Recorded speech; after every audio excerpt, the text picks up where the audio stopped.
What's up, everybody? Welcome to another episode of the Trust Your Board podcast. My name's Stephen Wright, joined as always by Mr. William Monroe. Well, how you doing, man? Steve, this is it's a good week. Had I think pretty much all of my fantasy teams won, except for I think we're still tentative on our one dynasty league. And I believe our favorite teams played each other this week, didn't they? Yeah, one was injured and beaten up. The other one is pretty fine. More injured and more beaten up, pretty much. I don't know if more, but yeah. So that happened. I watched none of that game. Yeah, I had it on in the background. I was watching NXT TakeOver just because it couldn't. This Eagles team has been pretty rough to watch, but it turned out to be a decent game. But they're both teams down a lot of players, like no offensive lineman for the Eagles. You're starting running back and you're starting quarterback down for the Niners. So it was definitely a interesting game. Yeah, it was like that's pretty much it. The interesting one. Yeah. Mullins getting benched. I've liked Mullins as a backup, but dude, how about Beathard though? He comes out and just drives right down the field and almost does it twice. Yeah, he's solid too. A nice step to have there. Yeah. Not many teams can go three deep at quarterback. Yeah, maybe the Steelers should have made a trade with the Niners last year. That would have been a bit better than what they had. Yeah, can't be much worse. I'm about to put up my highest scoring game ever in the Triple S Showdown. Oh, nice. Which was amazing because Kittle was back, right? And I forgot to take Herndon out of my tight end spot. So I started Thursday with 3 points. Ooh. I got 31 out of Stafford, 30 out of Carson, 34 out of Amari Cooper, 29 out of Chark, 52 out of George Kittle, and then 52. 30 out of Minshew. I mean, I guess that's what you get with the, extra points for tight ends. Yeah, tight end premium. Yeah, I think he had like 180 yards or something. Yeah, I forget how many receptions he had. He had over 10, I think. So how many points are you putting up here? He put up 52.8.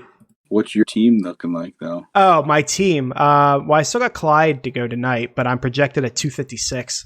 Yeah, I think in my Triple S league, highest I've seen is like maybe 220, 225. That's unreal. That's been about my highest as well. In the 220s, we might have got up to 230 once, but yeah, I'm projected to smash that, which is really nice. I would be 4-0, but last week I forgot to take out Chark. Chark week. Mistakes that I wouldn't be making if I wasn't so busy. But yeah, I completely forgot I had him here. But whatever. What can you do? No, it's interesting. I'm looking to try to get to 3-1, but I've got them down by 13 here, and I've got Mahomes versus Tyreek Hill. So projected to win by less than a point. So if the projection's hold, it's going to be a close one. That sucks too, because we need Tyreek to blow up in our dynasty league. I think we need like 30 from a PPR. Yeah, we need receiver. 30. Yeah. So he needs to get in the end zone like 3 times in order to have any chance there.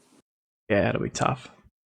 But you ready to jump into some waivers? Yeah. A couple of injuries, a couple of guys popping up that might have some value here. So it should be an interesting one. Indeed. So we'll go ahead and start with the quarterback position first. Is there anyone you want to call out that you're liking here? A couple guys that we've seen already. So we'll go to one of the newer ones that popped up here. I don't think we've talked about Bridgewater yet, but this is a team that I think everyone kind of assumed would be okay. The defense is going to be bad, but Bridgewater, tentative Teddy last year. I think he had 7 touchdowns in 7 games. Very checked down. He's looked good. The offense has looked good. They've been able to move up and down the field. Mike Davis is, running well. I'm not going to say not missing a beat without McCaffrey, but he's filling in very well to keep that offense going. So with the matchup against Atlanta next week, I think he's only 19% owned. He could be a solid streamable option this week and maybe even going forward. What do you think about him? Yeah, I'd agree. He's a tight end 2 on the year so far. Didn't even know he played tight end. Oh, yeah, true. Quarterback 2 on the year this year. But yeah, he's looked good. I mean, the offense moves. It's not the greatest thing for DJ Moore with what they're doing. But yeah, he looks pretty solid. And, I'm willing to start just about anyone against the Atlanta defense right now, given what they have gone through the first couple weeks of the year. So, yeah, I'm down for that. Per the usual, though, I mean, I'm not going to spend a lot of money on him unless we're in like a super flex or something, in which case he's probably not available. But yeah, throw a couple bucks at him. It's a good start this week, I think. What do you think about Herbert? Had a nice week this week against a good Tampa Bay defense. He's going to get the Saints next week. Any interest there?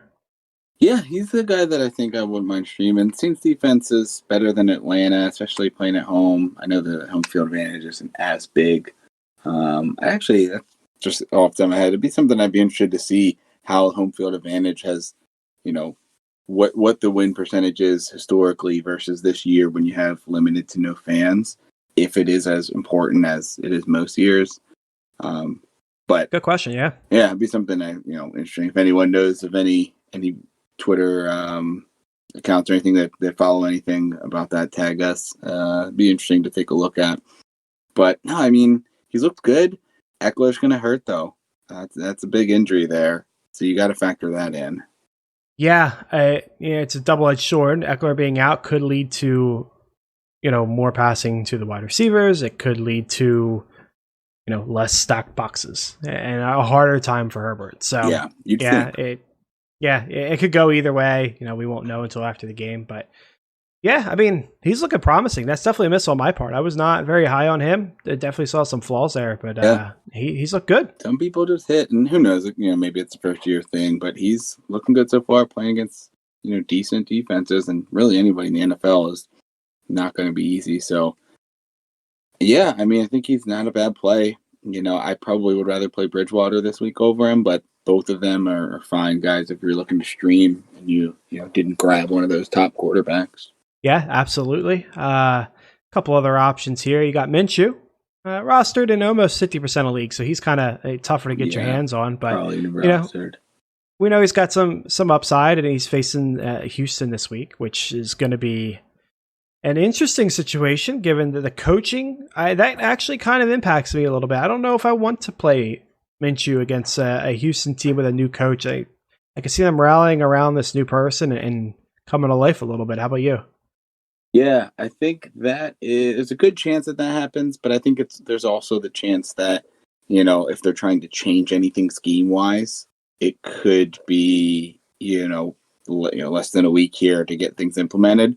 So I think that situation is kind of like adds a boom-bust aspect where you could have a bust because, the team really rallies around the new coach, or, they're just not prepared as much as they would be with the other coach. I think it's going to be Romeo Crennel. I'm not sure if he's going to try to change anything, especially defensively. But if he does, that, and there's not a ton of talent there. I know they have J.J. Watt and some other good players in the defensive front, but it's not, wasn't a great defense. So, he's not a bad option. I probably rather play Bridgewater over him, but I may still play Minshew over Herbert. They're pretty close for me. Yeah, they're close for me too. I got a feeling if it is going to be Romeo Crennel, I would assume they wouldn't change the defense, considering he's their defensive coordinator. He was the DC, right? But that's also an interesting note. He was their head coach, right? Way back, he was the Browns head coach at a point, I thought. Yeah, maybe that's it. I mean, he's been around for a while. He could have had more. When he left to the Patriots, did he go? When he left the Patriots, did he go to the Browns? I think I remember him with the Browns. Like the first I'd ever heard the name. He was the Browns head coach. He may have had a stop in Houston before. I think that was but I do think he went right from New England to Cleveland. Yeah. Oh, yeah. I just looked up. You're right. He went to Cleveland. I had always thought that he was in Houston, and then he signed to be the DC, and I was like, that's kind of weird. You were fired there. But yeah, I guess I'm just wrong there. Fair enough. Anyone else you want to bring up for the quarterback position? Derek Carr, somewhat interesting because the team's playing, better than I thought they were going to be playing. A lot of injuries, so we'll see how the wide receiving core looks. But Arizona's defense has been bad. Bridgewater and that offense that we think likely are good could have just been playing against some bad defenses. And Arizona has, I think aside from playing Washington, they've let up. Oh, I'm sorry, that's another team playing Arizona, playing Kansas City. So game script wise, you may have something with that. But in Kansas City. I don't know. What do you think about Derek Carr? I don't mind him. He's fine. I mean, I would rather play Bridgewater over him. Herbert and Minshew, I'd probably play over him, but it's not that big of a difference. He's kind of in that tier for me. But yeah, I mean, given the matchup, he could need to pass a lot. So what do you think about Garoppolo trying to grab and stash him if someone had cut him going into it? Do you think he's worth a stash potentially this week, potentially next week? no. I mean, if you're in one of those leagues where a lot of people are rostering a second quarterback and you've been burned in some way, shape, or form and need some help at the quarterback position, I guess. But I mean, Jimmy G's just not exciting from a fantasy standpoint. He's not somebody that I'm going to sit around and stash and wait a week or two and see if he comes back. Like, you're going to plug him in, you're going to get base, 20 to 24 points, and that's about it. So I'm not super interested there. All right, so we'll move on to the running back position. We've got a couple of interesting guys here. First one I'll bring up, I think, is a lot of some injury concern in Arizona. But Chase Edmonds has looked really good running the ball. I don't think he's gotten the number of touches that Drake's gotten yet. And I don't think they're ready to give up on Drake. But maybe it gets to a point where it's a little more of a split backfield. And if Edmonds is getting even 40, 50% of work, he's looked really good the way he's running. What do you think there? Yeah, he's a must own at this point, especially considering the Drake injury. It sounds like he's going to be fine, and he just had the wind knocked out of him. That's what I heard. But yeah, he's worth owning. Only owned at 35% of leagues. I was kind of surprised it was that low. I would assume you're going to pay up this week to get him. So it's kind of a bad week to be grabbing him given the Drake stuff. But yeah, he's a good ad. He's got the Jets, and the Jets are a team that both Drake and him could have success in the same game. So I think he's if you need a start, that's not a bad shout. With that in mind, from a percentage standpoint, 15, 16, 17%, I think I'd be willing to pay up for him. I mean, he's still an elite handcuff too. So if you want to pay more than that, that's fine. Yeah. But that's about where I'm at. How about you? Yeah, I think somewhere between 15 and 20. If you really are in belief that Drake is washed or just not going to pan out here this year, and you think Edmonds going to take over, you want to put your money where your mouth is. I wouldn't put not going to be opposed to 25, maybe even 30 if you were really behind it. But I think to be safe, 15 to 20 makes sense. And I think there's a chance that gets it done because there's a couple names we're going to talk about here that I think, based on this week and what's happened injury-wise and just overall, that are a little hotter, that may go for more just because of the way that we've seen. So Edmonds may still be under a little bit under the radar just because of Drake still looking good. So I don't know. I think I'm not going to bid up a ton, but I'd throw 15 on him, and if I get beat, fine. But I think there's a chance that might get it done. How about Reggie Bonifant in Carolina? Yeah, he's getting some carries. I know Mike Davis has looked great and played well. I started him in our league, half-point PPR. He got almost 20 points. But Bonifant, I think, was somewhere around 10 as well. So he was not out of the realm of, relevance. I think, obviously, he's activated. He played, he got 14 points because he scored a touchdown. But, 10 carries, 2 receptions. Totals at about 70 yards. I think this is more of maybe a boost for Mike Davis's value, thinking, okay, maybe when CMC comes back, they revert to, something more like this. And maybe it's not 12 touches, but maybe he can get 5 to 10 touches out of Mike Davis, even with a healthy McCaffrey. Yeah, I wouldn't be surprised, especially in the opening weeks, if you're going to ease him back in there. Then Mike Davis could have some standalone value, like a desperation play. Bonifant, I mean, CMC seems like he's close enough to starting that I don't have any interest there. If you own Mike Davis, he might be a fine handcuff if CMC is out a couple more weeks and Mike Davis is hurt this week, but I probably don't have a bench deep enough to handle that. So I will pass on Bonifant there. Yeah. So what about the hot name here, Dearness Johnson? Likely going to have a nice window here for the next 3 to 6 weeks with Chubb announced that MCL. I think we saw Edwin on Twitter posting that it seems like that injury is usually somewhere between 4 to 6 as like a safe bet. So you can get a month plus out of a likely RB2 in a very run heavy offense. Yeah, another D Johnson to add to the list. Yeah. So and bringing it back to the Browns too. I know, right? Cleveland D Johnson. Yeah. So if you're out there making Twitter polls, specify because there's like 100 of them at this point. But I would put a claim on him for sure. I don't know how much I would pay. Probably around like the 13%. I if I was a Hunt owner, I'd probably pay more. I don't know what his usage is going to be. I mean, he had a good week for sure, but moving forward, I think Hunt's the kind of guy you can game plan around, and he can be a bell cow. He can run the ball, he can catch the ball, he could do everything. So, are they going to run two, or are they just going to run Hunt? That's the $1 million question. So, yeah, I mean, $13 is fair. You could definitely, like you said, you got some longevity there. It could be 6 weeks. You're sitting with them, and if it hits, then you've made out great here. So, yeah, I'm around $13-14. If you own Hunt, I would be willing to go up into the 20s somewhere, but I'm not super excited. Maybe that's coming from me in a redraft league where I have a ton of running backs. But yeah, he's fine. How about you? What do you think about him? So I'm trying to figure out, because in two ways I need running backs. In our work league, I think we've discussed that I've had some pretty big injury issues recently. So I need running backs. Mike Davis kind of likely is going to have an expiration date coming up. So in a league where you just need independently, I think 15 to 20 makes sense, maybe more, because you're going to be able to buy likely someone who's going to be relevant. He's played well, obviously, here in that last game, and it's going to be month and a half.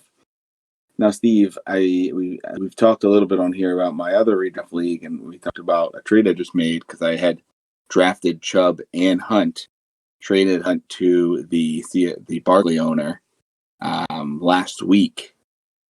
So, unfortunately, traded away handcuffed just before Chubb gets hurt. So, as not having Chubb on injured and trading away Hunt, that's a league where you're really just bidding on your handcuff, because I'll be able, if it's like the CMC and probably getting Davis earlier on, you're getting a guy that is going to be able to fill the gap to your star coming back, not necessarily just 4 weeks. What do you put any extra price on something like that? Yeah, probably the same, like I said, with the Hunt, where I'm going to be in the 20s somewhere for that, and just taking the shot, because you already traded away. Like it's a little bit different situation than just grabbing a handcuff for Hunt, because you traded away a running back. Like you already hurt your running back depth, and now you've lost another one. So that makes him even more important in my eyes. So yeah, I mean, we're looking higher 20s in that instance, which is scary because you could pay whatever $28 and then him be nothing, and Hunt is the bell cow. But yeah, sometimes you got to take that gamble. The risk you got to play. Bounce around a couple of other running backs here so you can get to wide receivers. What about Keyshawn Vaughn? I think he had a couple touches, but he got in the end zone, and it seemed like that report I read, the head coach was gassing him up a little bit. So what do you think about him? It's going to be a pass for me. Yeah, Bruce Arians was talking him up a little bit before the game. I forget when. It was like later in the week. He was saying something like Keyshawn Vaughn's time's coming or something like that. And then, I mean, he got a touchdown, and that's what makes his day good. But other than that, he didn't do anything. I think he had like 2 carries or something, 3 carries. He just didn't do a lot. He got a touchdown that saved his day and made him important. And so Arians could talk him up, but the usage wasn't there. And eventually Fournette's going to come back. And, right now I would imagine it's a Rojo Fournette show. So I am personally not interested. If you want to throw a couple bucks on there just for the shot, I have no problem with that. A few bucks isn't going to hurt anything, but I am not expecting anything. How about you?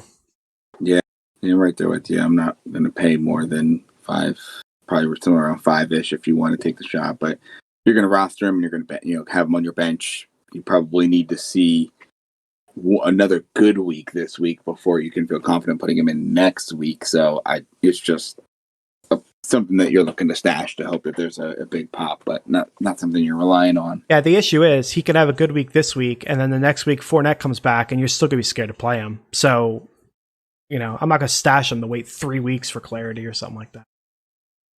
A couple of other guys here. Malcolm Brown, available now in 37% of leagues, so it seems like a lot of people moved away from him in the last week or two, but he seemed to be the bell cow this week. Yeah, he's another one where I almost don't want to own him. I don't want to own him, Henderson, or Akers. I dropped Akers. Did I drop him? I think I dropped Akers in our league. That was kind of for COVID reasons, but it's just, roll the dice. It's going to be Henderson this week, Brown next week. When Akers comes back, it's going to be him 1 week, and you're going to be stuck trying to guess.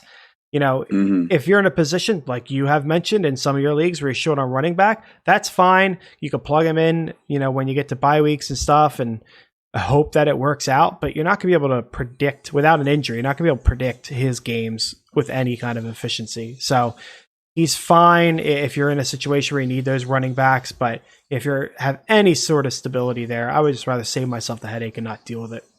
Yeah, I mean, if you're in a super dire situation like both my running backs are getting to, or both my redraft situations are getting to, I wouldn't mind throwing 5 or 10 on him because he's going to get some carries, but it does seem like the upside's pretty limited. Anyone else you want to bring up before we move on? Touch on a couple of guys. We got Damian Harris, seems to be activated, I believe, today, and Sony was deactivated. So if you have an option of picking him up, we're talking about this before the Patriots and Chiefs game, so we may have more clarity there. Maybe he becomes a big spend because of him going off in this game, but he could be an option. And then you got the 2 backup running backs in LA, Kelly and Jackson. I imagine it's going to be Kelly because he's been the guy getting the carries earlier, but Jackson should be relevant as well since Kelly's a rookie. So a couple bucks on each, probably a little more on Kelly, but a couple of interesting options. You got any thoughts on those 3? Yeah, Harris, I've liked adding Harris, for a while now. I look good in trading camp. So, if that's a good speculative add. Kelly, available in less than 50% of leagues. He's going to be hard to get your hands on, but I agree he's the guy I'd want. But honestly, of everyone here, Jackson's probably the guy I'd rather add because, compared to him and Malcolm Brown's going to have the higher upside. But yeah, like you said, he's cheap. And he could work out a more predictable workload than someone like Malcolm Brown or Keyshawn Vaughn or Chase Edmonds. Maybe not Edmonds. I might be pushing myself a little far there, but yeah, he could end up with a predictable spot. It seems like that Eckler injury is pretty serious. He's going to be out for a while. So if this ends up being a 50-50 split or something, it could be a valuable thing to have and a position you'll be able to predict a little bit better than some of the other options we've named. So he interests me. And you could, like I said, he's cheap. You could toss out $2 and grab him. Mm-hmm. That wraps up running backs. We'll move on to wide receivers here. A couple of interesting options. I'll start with a guy that I think I saw a few people gassing up earlier on and performed. I think he scored twice this week, and it's Tre'Quan Smith. Yeah, that was nice to see, but I'm still not interested. I think it's going to be hard. Like we were just saying, it's going to be hard to predict his games. And I would assume Michael Thomas is going to be a factor sooner rather than later. So, if Michael Thomas is out for the rest of the season, I would be jumping on him, but that's not the case. So I'm not super interested in that. You also got to keep in mind they're playing Detroit, which isn't the best defense in the world. So I would rather pass, but if you're in a bad situation, that's a fine little gamble to take. What do you think about him? Ooh, breaking news, Steve. I got the Patriots and Chiefs game just starting here. Damian Harris gets the first carry for 2 yards. So he's officially the starter. Throw all your money on him. Yeah, 2 yards. He's on pace to be just like Sony. Great. So yeah, I picked him up in one league. I think he's a pretty solid upside shot that if you just are looking for flex that you can throw in when you need a lot of points. he's going to be your guy. He's the deep threat there. Michael Thomas is a good, consistent receiver, but never really considered a deep threat. You got Jimmy Graham. Kamara probably is the arguably best deep threat outside of Smith. So I wouldn't mind, throwing 5 or 10 on him, but I'm not going to throw a ton, just because we're talking about the running backs earlier. That's what you save your money for, in a perfect world. You can grab 4 to 5 running backs throughout the year for most of your budget. There's just a ton of receivers, and they're going to be up and down. So Traquan's nice. Another guy, interesting, Crowder. It's owned in a lot of leagues, but I imagine he got cut in a lot because of the injury recently. So he had a pretty good week, and he got Arizona this week. Seems to be Mr. Very, very necessary on this offense. Yeah, it kind of reminds me of like Beasley from last year. Yeah. I mean, like you said, high ownership, owned in 72% of leagues, but I would think that number should be up in the 90s somewhere. He's going to get a lot of volume for a bad team. So, in your PPR leagues, that's going to give you a nice baseline. So, yeah, Crowder should be owned. If he's available, you should go and grab him. Yeah. I mean, I know I had to cut him injury reasons in our work league here a couple weeks ago, so I believe he's still available as of now. What would you bid on someone like him, though, for a wide receiver? Oh, man. Over 10. It's tough to say because if he's available, everyone's avoiding him for a reason. So I wouldn't think there's going to be any crazy high prices for him. But was his first game back, I believe, though. Yeah, true. But I don't know. He's a wide receiver 1. He should have been picked up before he came back, in my opinion. So yeah. I mean, I don't know. You'd have to read your league and know why he's out there. If I can get away with like $12, I will. I'd be willing to go up to 20. He's going to be a valuable guy to have. So I would do that. I mean, he's worth a lot more than that. I just don't know if you're going to have to pay for him if he's actually available in your league. Yeah. Especially with all these running backs that we talked about already available, that may draw the ire of a lot of guys. Yeah, absolutely. How about a Tim Patrick there, Will? Had a big week this week. Yeah, big week. I'm probably not bidding much on him, if anything. Because A, he had a big week, so that's going to boost his value in some people's eyes. And B, I just don't like the quarterback situation there. And then on top of that, you've got Judy, you've got Hamler, you've got, I forget the other guy, Hamilton was playing. So there's just too many options, even though he may be the most reliable. I'm not thrilled about the situation overall. And then on top of all that, he's got New England, so he'll likely be him or Judy be the top coverage guy with Noah Fant potentially injured. Agreed, 100%. Anyone else in the wide receiver realm you want to bring up real quick? Scotty Miller had a good game, so just touch on him. Probably worth rostering, but I think it's going to come down to whether Godwin's still out. I believe they play on Thursday, so Godwin will likely not play this week. But if we get more clarity on how long he'll be out, that could be something to look at. And 2 guys who haven't played yet this year, Alshon Jeffrey potentially coming back in the next week or 2, and Antonio Brown's suspension is halfway up, I was reading, so he's only got 4 more weeks of his suspension. He hasn't been signed at, but if he's signed somewhere, is that someone you'd consider? Nope. I mean, maybe like the week that he signs, but I'm not going to sit here and hold him for 4 weeks, so that's going to be a hard pass. Yeah, so this says our dynasty team that's been holding him for a year and a half now. That's a deep dynasty league. Yeah, I know. I'll give a pass on that one. Let's move on to the tight end position here, Will. Dalton Schultz has moved himself into a position where he's kind of like must own at this point. Yeah, the way he's playing. I do believe he got injured. I don't know. I don't think it was serious, but I do remember hearing something about him going off. So I don't know. Something to take an eye on. But if he is, in fact, healthy, and this offense and the game script is just perfect for the Cowboys week in and week out. Their defense is going to line up a ton of points, and they have the offense and the weapons to score a ton of points. So you always want to be playing players on both sides in Cowboys games, and I don't think Schultz is any different. He seems like the guy to roll with.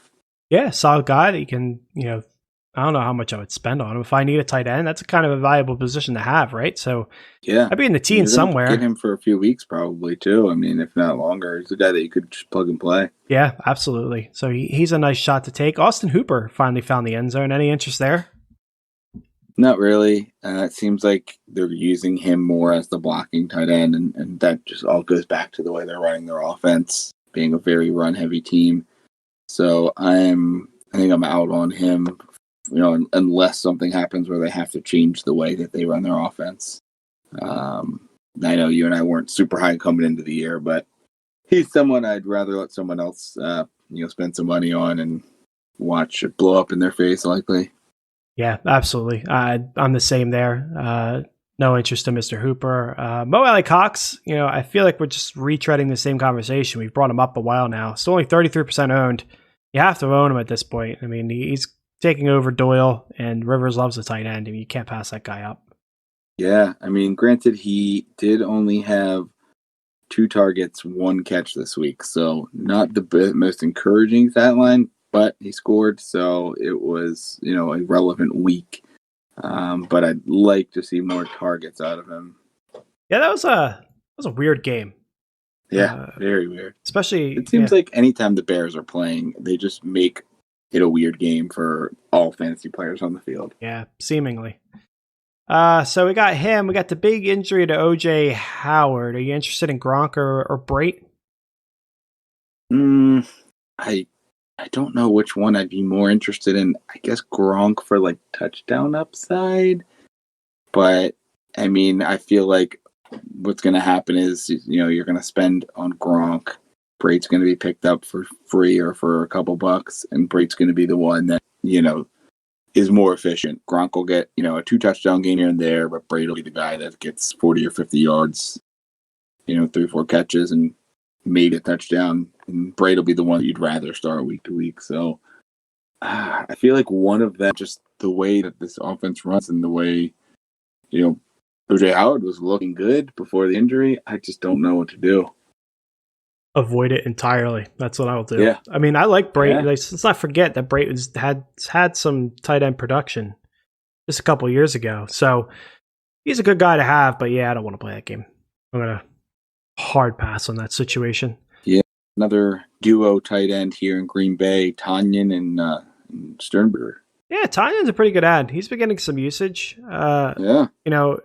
I don't know if this is going to be the week because with Green Bay so depleted at the wide receiver position, he's probably going to get a lot of usage this week, and his price is going to go through the roof. So, I feel like you're going to have to play it and see what happens, Monday night, because again, we're recording it before the games and play it by ear. If he doesn't do a lot, then I would be okay adding him for cheap.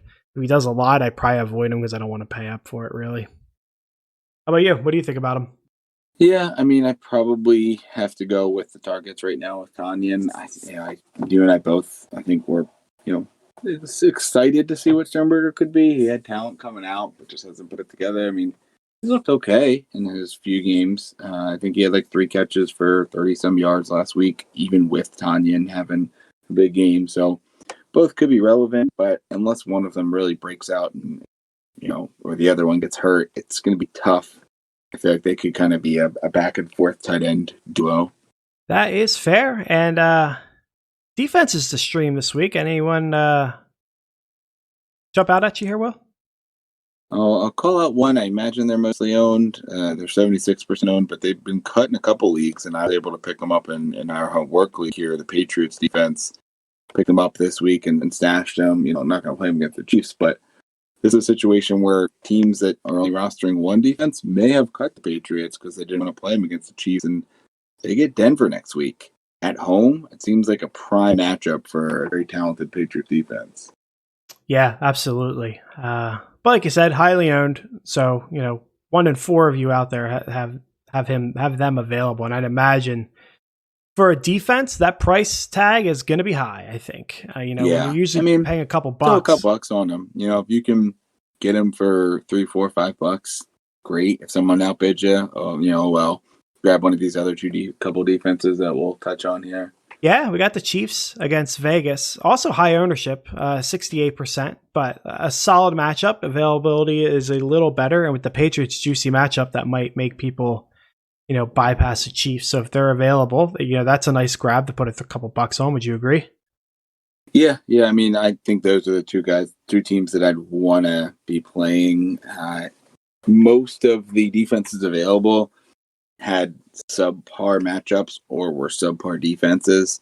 So there wasn't too much, when it comes to just not quality defenses available. The only other one that I saw was Cardinals got the Jets this week. So maybe game script just has them blow the doors off the Jets, and you get a chance of the Cardinals defense pinning their ears back. But we did talk earlier, the defense isn't great. But I think the way their offense runs, you're going to have a couple games here and there where their defense is going to put up some points because the offense is helping them out. Cool. That's about wraps everything up, Will. Any words to the listeners before we close out the show here? Good luck, everyone. Hopefully, as I always say every week, your teams remain healthy. Injuries are the big equalizer here in fantasy football. So good luck in your matchups this week. We'll talk to you guys in a couple days for the waiver show, or for the Start Sit show. Yeah, for the Start Sit show. So get your Start Sit questions over to us on Twitter @TrustYourBoard. Until Thursday, folks, have a good one. Trust your board.